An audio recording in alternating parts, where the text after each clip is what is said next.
Les organisateurs du mouvement 350.org ont été renforcés en capacité sur les plans d'action, des coopérations et des partenariats avec des journalistes durant 3 jours à Gisenyi, au Rwanda. Il était question de monter ensemble des stratégies et activités pouvant permettre aux différentes structures, aussitôt sur le terrain, de rendre concrète la campagne de lutte contre l'exploitation et l'exploration du pétrole dans les parcs nationaux de Virunga en République démocratique du Congo.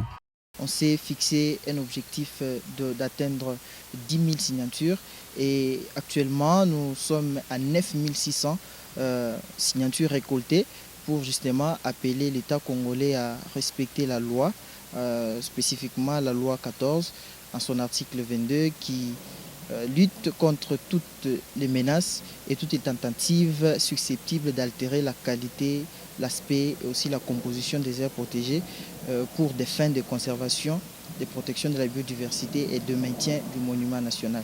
Comme vous le savez, le parc Virunga est un patrimoine mondial de l'UNESCO et aussi site Ramsar depuis 1976. Et l'exploitation du pétrole dans ce parc représente beaucoup de dangers.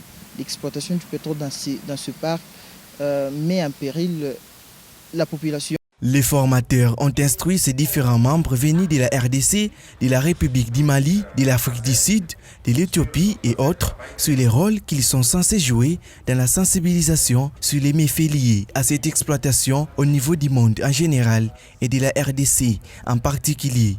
La vision derrière la campagne, c'est donc la lutte contre le réchauffement climatique. Comme vous le savez, le parc national de Virunga, c'est une zone forestière. Et vous savez le rôle des forêts dans la régulation du climat. Les forêts captent le CO2 qui est émis par les industries pétrolières et d'autres sources d'énergie pour nous redonner le CO2 dont nous avons besoin pour vivre sur la Terre.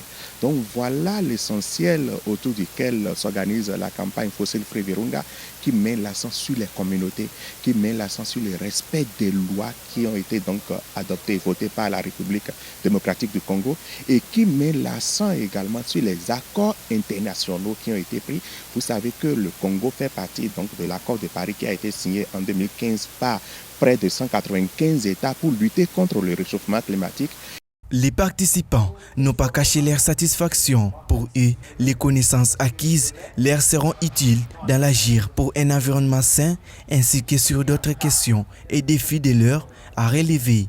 Les conséquences liées au changement climatique sont maintenant perceptibles dans les Rutshuru parce qu'actuellement il y a des sécheresses prolongées, il y a des érosions par-ci par-là, il y a également des inondations à répétition et cela a été à la base des déplacements massifs des populations locales de leurs villages vers d'autres coins qui ne sont pas directement concernés par les projets d'exploitation du pétrole. Un accent particulier a été mis sur comment mener des plaidoyers auprès des autorités congolaises et comment vulgariser ces sorties médiatiques afin d'éteindre ces activités perturbatrices du climat. Nous croyons à d'autres solutions qui sont renouvelables. Donc, tel que vous le savez tous, les pétroles est très dangereux sur la vie humaine. Et aujourd'hui, ce n'est pas que nous disons non simplement, mais c'est parce que nous pensons que l'énergie renouvelable est une alternative qui est incontournable. Et autour du parc, en soi même dans les parcs, il y a des rivières.